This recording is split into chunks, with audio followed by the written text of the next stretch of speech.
just the right one. No one looks more sinister than the Joker, man. And that Yep. one looked, that was a perfect one.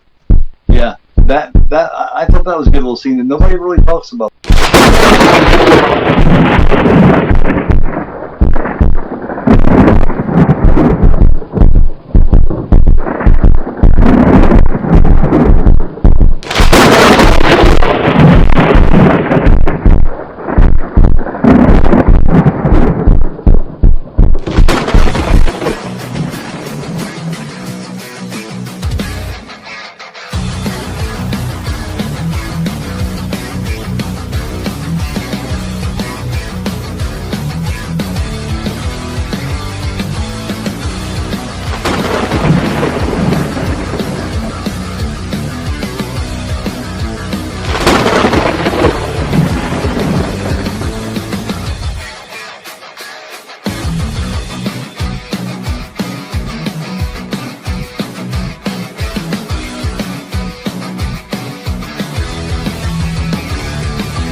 I'm here with Juno 2000, man. It's the first time that I've ever worked with Juno before. I've only ever seen you in the chat, talk to you here and there, and talk to you, of course, in the messages. And Yep. it's really nice to doing this film with you, man. You picked a hell of a film, a kick-ass film that Yep. didn't get any credit for many years. I seen this in the theater in 1990 with a friend of mine, and we were the only two in the whole theater. Mhm. And for years after that, I mean, I'd say throughout the rest of the 90s, throughout the better part of Yeah.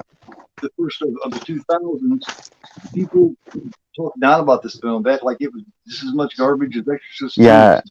Yeah. This movie got a lot of mixed reviews. Like some famous critics even didn't even like. They kept saying they were like the movie was plot holed and it was dreadful to watch, which I didn't get.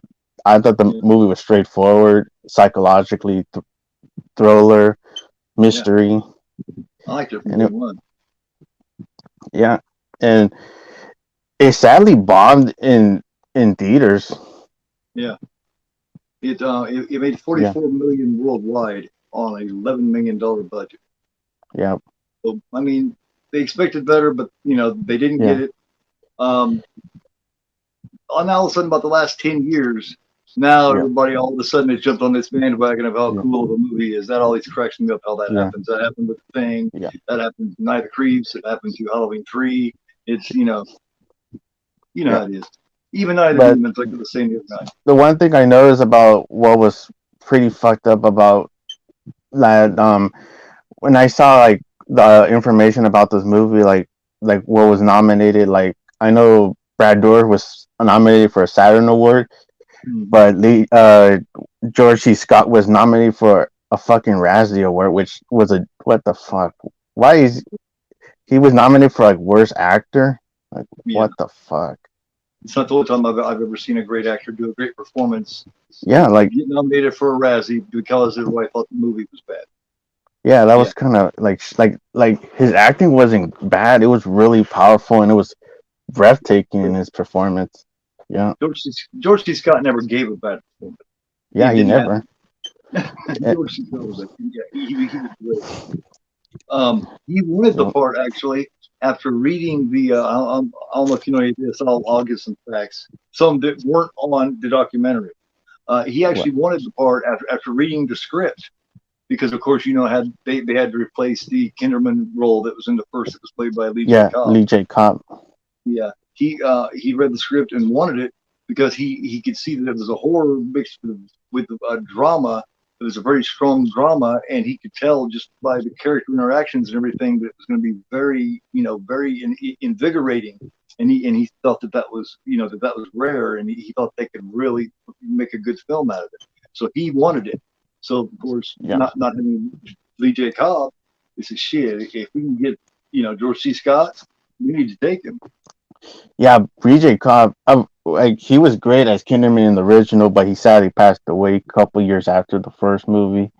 And I felt George C. Scott was a perfect choice to play Kinderman. Absolutely, yeah. I could not see anybody else but George C. Scott playing like the recast role of Kinderman. Yeah, and you Yeah, can't really tell if the character was different or not because it didn't really yeah, show you that side of him in the original one. It yeah, didn't show you, you know what I mean? It didn't show you him studying any other case but the McNeil case. You know, yeah, he wasn't. It didn't show him at the office getting pissed and screaming. Because I certain parts of that movie that I love the most is shit like when he's going, "It's not in the file. It's not." You know what I mean? And just screaming. You know what I yeah, mean? I love it when he loses it on that doctor. When that doctor's going, and he's screaming and hollering at everybody. He's like, "Will you shut your mouth?" yeah, And you know, and he breaks up and starts crying because that's right after they found Father Dyer dead. yeah, So he's just, you know, I got doctor would have said another word, he might have strangled the guy. yeah. Even that funny exchange they had in the hospital, like that was a great scene. Both actors did great in that scene. The some fun exchange. Which one? Which Where I think he's arguing about, oh, I don't like reading the newspaper and stuff, and then they argue about his like Dyer's brother Eddie dying and stuff, yes, yes. and then he yells at the nurse, "We're fine." We're fine. Yes. She all okay. And she turns around. Leaves. That woman that played that nurse, she's actually she played Doughboy's mom in Boys in the Hood. Yeah, She she's also in Poetic yeah, she's Justice. in Boys in the Hood. Yeah, There's quite a few. There's something kind of I wanted to talk about in that. The woman that played his wife, that played Mrs. Kinderman, she was in hmm Let's Scare Jessica to Death. You got now the Pazuzu voice. You know the voice. You know later on when it says, you know, this time you're going to lose. That was Colleen Dewhurst. She was the woman, the lady that I don't know if you've ever seen the original When a Stranger Calls from the late '70s with Carol No, I Kane and haven't seen the the children. original. I gotta check that one out. Well, she plays a lady that's in that. I won't tell you what she does since you haven't seen it. But Of she's in course, that one. mm-hmm. Yeah. But Okay. of course you don't see her in The Exorcist 3. You just hear her voice. She did the demon voice. But you see during the dream sequence, of course, you see Patrick Ewing from the Knicks. Yep. See the old Surgeon General, C. Everett Koop. Samuel L. Jackson is a blind guy. Larry King, Fabio, can't believe Fabio. it's my butter. Right? Yeah. Yep. You know, and which I thought all that was really cool. Um, there's a couple other things. Now, the actual cast is very cool here, man. Even Scott Brad Wilson's Dourif, in this one too. pardon. Scott Wilson. Oh God, that's one of the ones I talk about. Scott Wilson, of course, Herschel from Yeah. The Walking Dead. He also plays as one of Yeah. the two villains, one of the two killers in the Yeah. original In Cold Blood.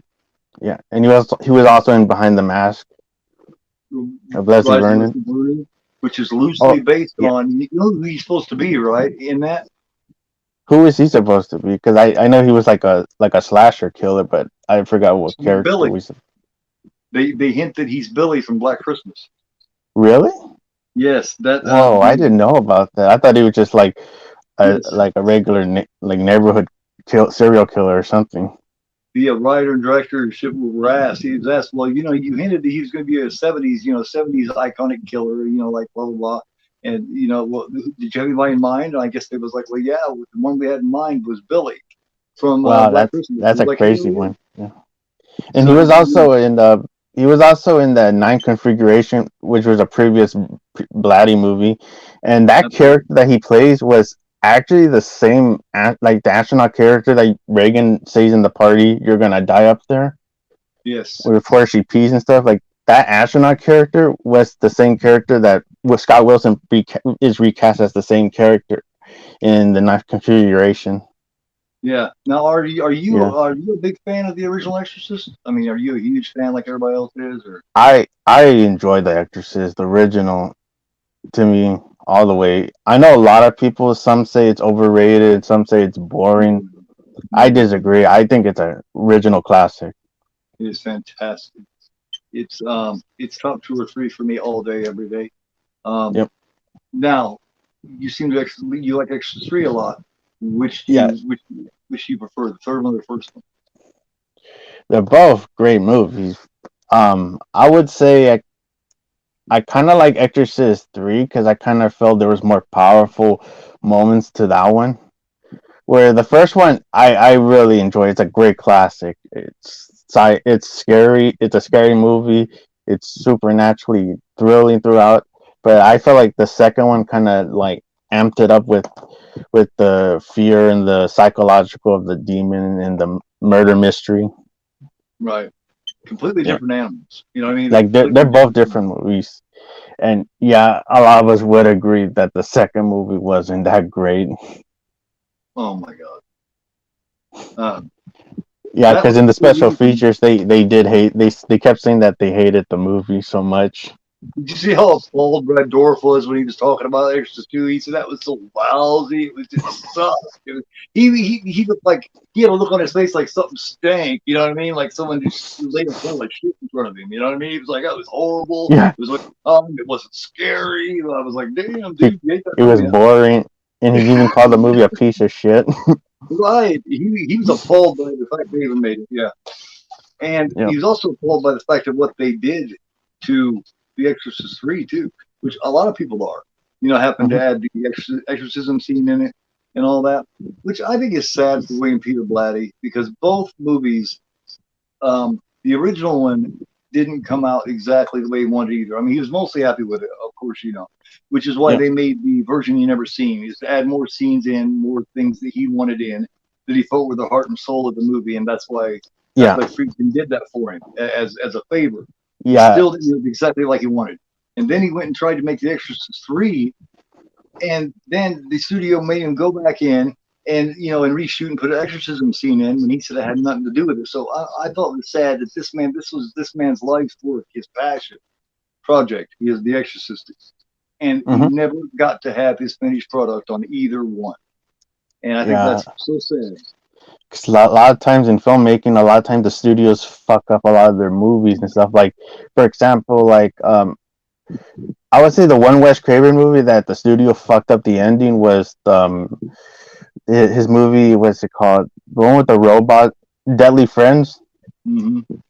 The studio fucked up the ending because that was not the ending that Wes Craven wanted, and the ending that we got that they got in that movie, Deadly Friends, Wes Craven hated that ending because the studio fucked it up and they changed the ending Same like thing with that. Nightmare on Elm Street. He was forced to put that ending in because Robert Shea wanted it in. Where at the very end the mom's standing there and the car goes up on the car, the hood goes up on the car and they start driving away and Freddy reaches through and pulls her through that little hole and it looks so fake and she's going Yeah. through.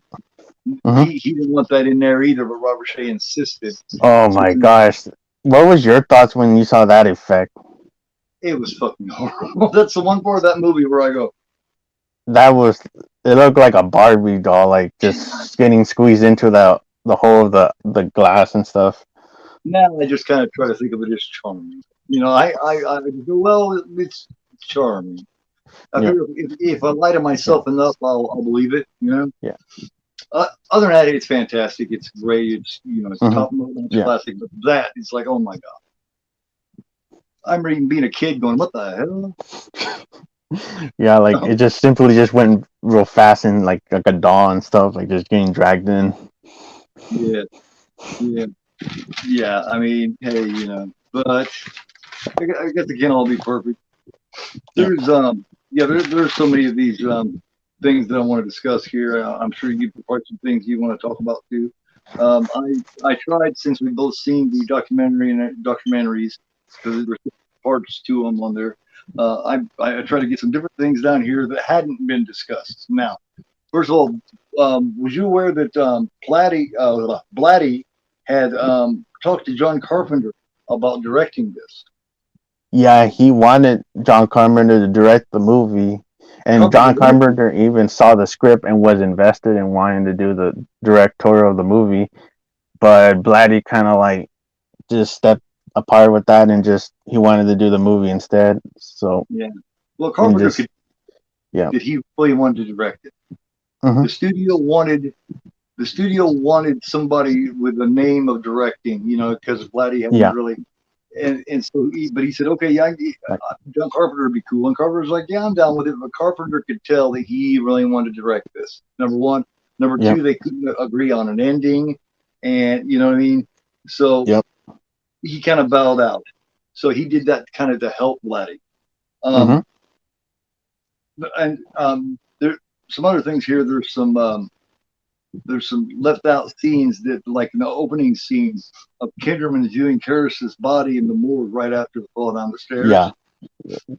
There's another one, also another opening where right after that, and extended, Kinderman's leaving the morgue, and the heart monitor. It shows the heart monitor showing life on from Karras's body on the heart monitor, and in the beginning that we actually got on the film, the priest that gets killed in the confession box. Yep. When they come there and they find him, they cut out of it because they thought it was too much. The priest is Yeah. sitting He had a decapitated there, head. holding his head. That's fantastic. Cool. Yeah, you do your homework, man. I love it. And even the other thing that was missing was the morphine face too. That was only in the trailer, Right. which Yeah. Of looked course, you know really about the creepy. Dahmer.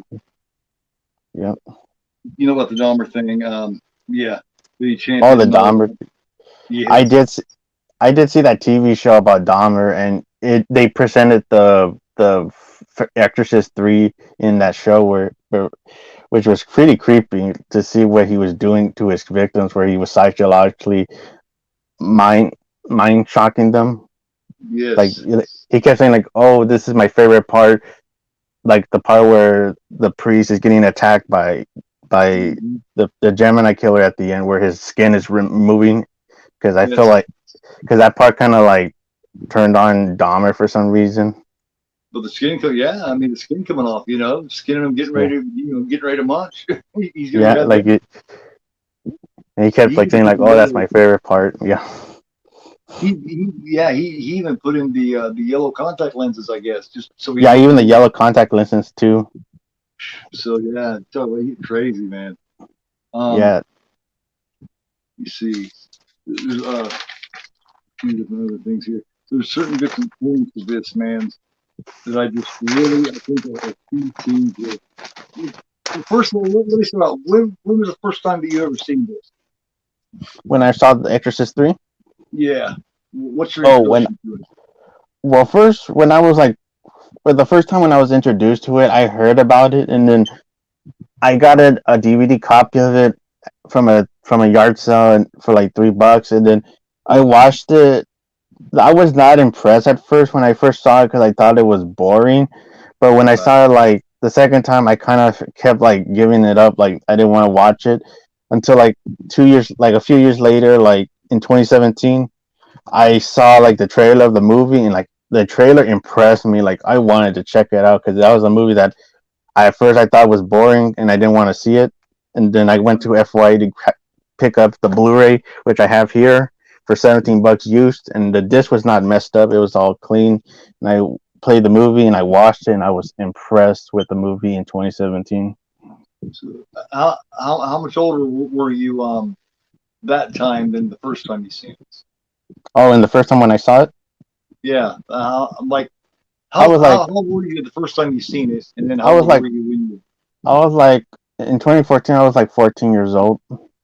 Okay. So you was Yeah, like so you was 17 when you see it the next time.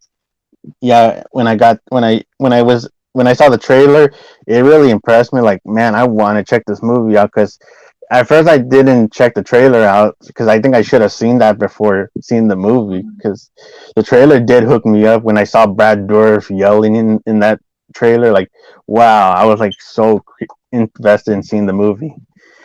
You And might then have when I been a got little it more at mature. FYE, I enjoyed this movie. You might have been a little more mature. You might have been a little more patient. Maybe you had a little bit more Yep. time to actually sit down and pay close attention, actually Yeah. click into it. Sometimes that matters, man. Yep.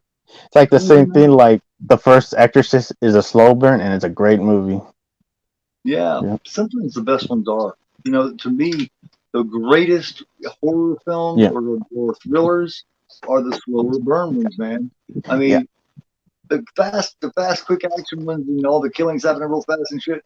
They might be great for a short stint, Yeah, but the ones who actually last the test of time, and the ones who are great for the rewatch and stand a bunch of yeah, rewatches over the years and over life, are the ones who actually take time yeah, building up the story.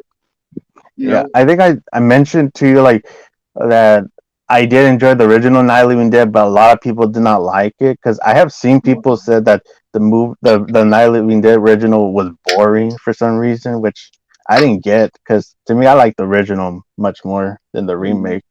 it seems like a thing now. It's boring. If something isn't happening, if some kind of killing or something isn't happening every at least 35, 10 minutes, it's boring. That scares me Yeah, about today's fans, man. yeah, That scares me. It's like, damn. So that is putting pressure on the filmmakers yeah. to give us constant kills, constant kills, constant kills, which is another reason why we're not getting good quality movies now. We're getting Yeah, constant, stabby, stab, stab, constantly all the time now. I might rant about that, but for another day. It's just I cannot stand the new bullshit reboot crap. I'm like sick and tired of that bullshit. You've heard me for a long time. Yeah, I've said it so much I'm blue in the face. Like I'm out of a rant about that. I've yeah, ranted about it for so long, but everybody knows so much. I've done so much. I'm sick of hearing myself rant about it. yeah, yeah. And yeah, I even mentioned that the new one, the new Exorcist movie, bombed in a test screening. Like that is a bad sign for that movie coming out. At least it did in the test screens. Maybe they can Yeah, fix something. Hopefully. but we'll see if that movie comes out. Who knows what it will be? Yeah. But what I noticed that when I was looking more trivia about the movie, like was it Carlico Companies? Was that picture company Carlico? Yeah.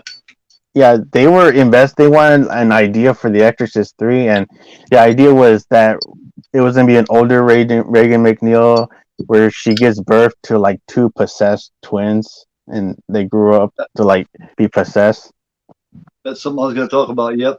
That's why Blatty decided to go with Morgan Creek rather than Colico. Is because he's like, well, maybe we won't be going with Colico. Yeah. You think Exactly. that kind of sounds similar to the new one that's coming out with that same plot where two cursed people are possessed? That's what I thought. I'm wondering if the Yeah. two girls are twins. Hmm. Yeah. That's as soon as I read that, I was like, I wonder if that's what they're playing off of for this one.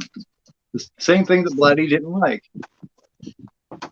That would make sense I because think to me, Blatty made a good choice going yeah, with the idea that he went. yeah, because I'm concerned because to me there's two authorities in the creation of an Exorcist film, and there's only two. And as long as those two or one of those two were involved, you ended up with a good Exorcist movie. Blatty and Friedkin Yeah. together, great. At least one of them, awesome.